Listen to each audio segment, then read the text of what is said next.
Okay, welcome back. We are on Module 3, Lesson 5 already, and we are getting into physical activity and exercise. What is the protocol for that when it comes to optimizing our sleep? So, again, we've talked about so many things here, a lot of the foundations of course, sleep optimization, but just overall healthy lifestyle in terms of stress management, nutrition and eating habits, sleep support nutrients and supplements. And now we are going to talk about another key foundation before we getting into some fancier, more specific sleep hacks and biohacks, which is this physical activity and exercise protocol. So let's get right into it.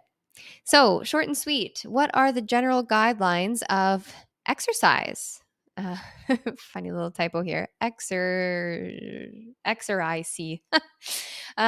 So, what is the amount? The amount is the Goldilocks rule. So, when it comes to exercise, we want not too much, not too little. We want things just right. So, if we are exercising too much, we may be putting our body, our nervous system, into an overstimulated state. So, if we are overstimulated, we're exercising too much throughout the day, and we're not giving ourselves enough proper rest time, recover time in between exercising, or we're just exercising too hard with too much intensity or too frequently, that we're keeping our body into a state of stress, right? So, of course, exercise is a form of stress on the body. It's literally putting physical stress on your body to build muscle so that your mitochondria, the energy production organelle inside of your cells, is being tested so it can produce more energy, more strength. And too much of it isn't good, and so is too little of it. So we need the right amount of exercise, and that is unique from person to person, body to body. And it's going to be your job to figuring out what that ideal balance is for you. So if we're not working out enough or we're not getting enough exercise, then we're not really giving our nervous system the opportunity to release tension and to rebalance the nervous system itself. So too little exercise, we're not like doing that output of energy to kind of like let off some steam, to move the energy in our body, to help us unwind at the end of the day. We need to almost tucker ourselves out, as it were, so that we can sleep well at night. So, what is the optimal timing when it comes to our physical exercise and activity? So, we want to avoid doing exercise too close to bedtime. So, at least 2 to 3 hours before sleep, we want to give our nervous system time to recover and to unwind. So, we're ideally not, going to the gym after dinner or before bed. The most optimal time is likely going to be earlier on in the morning, let's say after breakfast. So, we're not dipping too low into our blood sugar, doing a fasted workout for most people, especially women. Um, but yeah, the main kind of thing here is either morning workout after breakfast or before lunch, between lunch and dinner, or if it's an early dinner, you could probably do a short workout after dinner. But ideally, you want to give yourself some time to digest, right, before going into a workout and not working out before bed. So that's the ideal timing of our workout. And the main theme here is that we want to really establish consistency. So that's really where the magic lies, is in really establishing that consistent or even a daily exercise routine. And again, if we want to have a bit of a double whammy there, then we would exercise at ideally around the same time every day. So again, we're supporting by creating routine and regularity in our routine. We're supporting our circadian rhythm. Our body comes to know what we're doing at different times of the day, and it starts to create a rhythm, and our body thrives with that rhythm and that routine that our body just knows. At 9 o'clock every morning, it's time for exercise. At 9 p.m. at night every day, it's time for sleep and time for rest, and we get that routine. What is the best type of exercise? The best type of exercise is the one that you'll actually do. So there's really I don't have the opinion that there's this optimal best form of exercise over the other. I say, what are you actually going to do? What's realistic? What's going to be consistent for you? And typically that lies in what we enjoy. right? So if you love going for walks, right, sunset walks or morning walks or nature walks, then go for that. If you love going to the gym and, doing some cardio on the treadmill and popping in a podcast in your ears or listening to some music that you enjoy, then that's great. Let's say optimally, and you can choose your own exercise adventure, choose what you enjoy the most.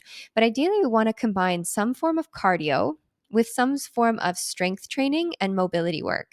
If you were to incorporate throughout, even if not throughout every time that you exercise, but at least throughout your week, those three things of cardiovascular work, strength training, and mobility work, you have a very well rounded physical activity routine.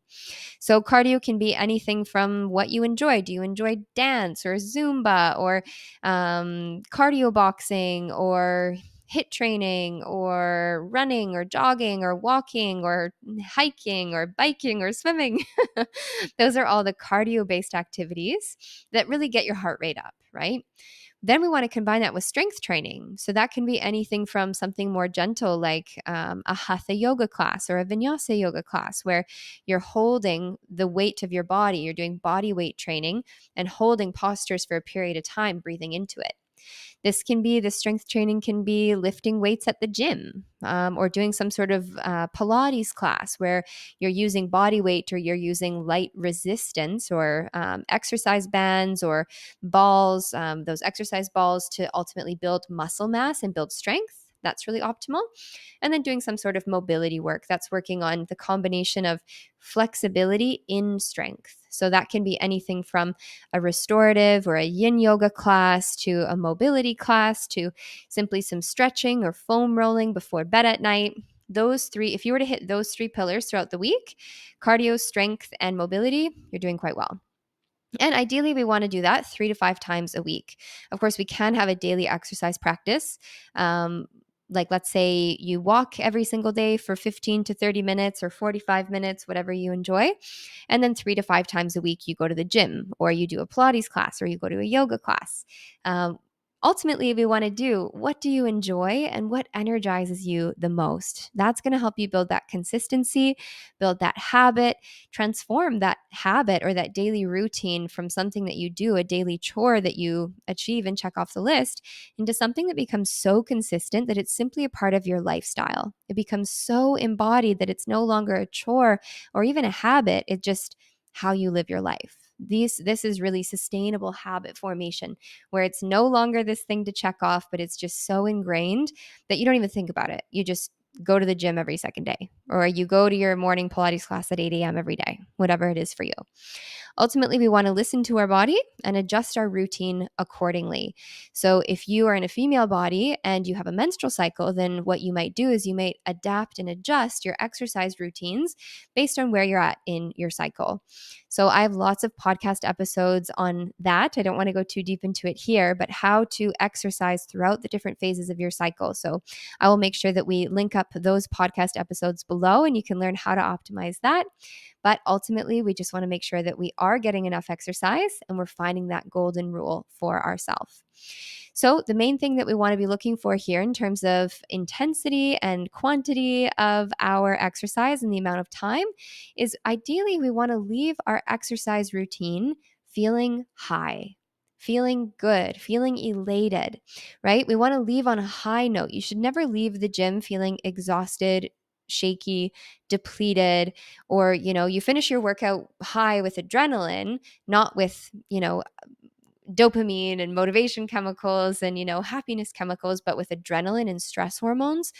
And that that's the case if you leave feeling really high and buzzing, but an hour later or later that afternoon you hit a crash and you feel exhausted in your body. So that's the general rule. We want to leave our exercise routine feeling high, feeling good, feeling energized, and we should have that energy lasting with us throughout the rest of the day.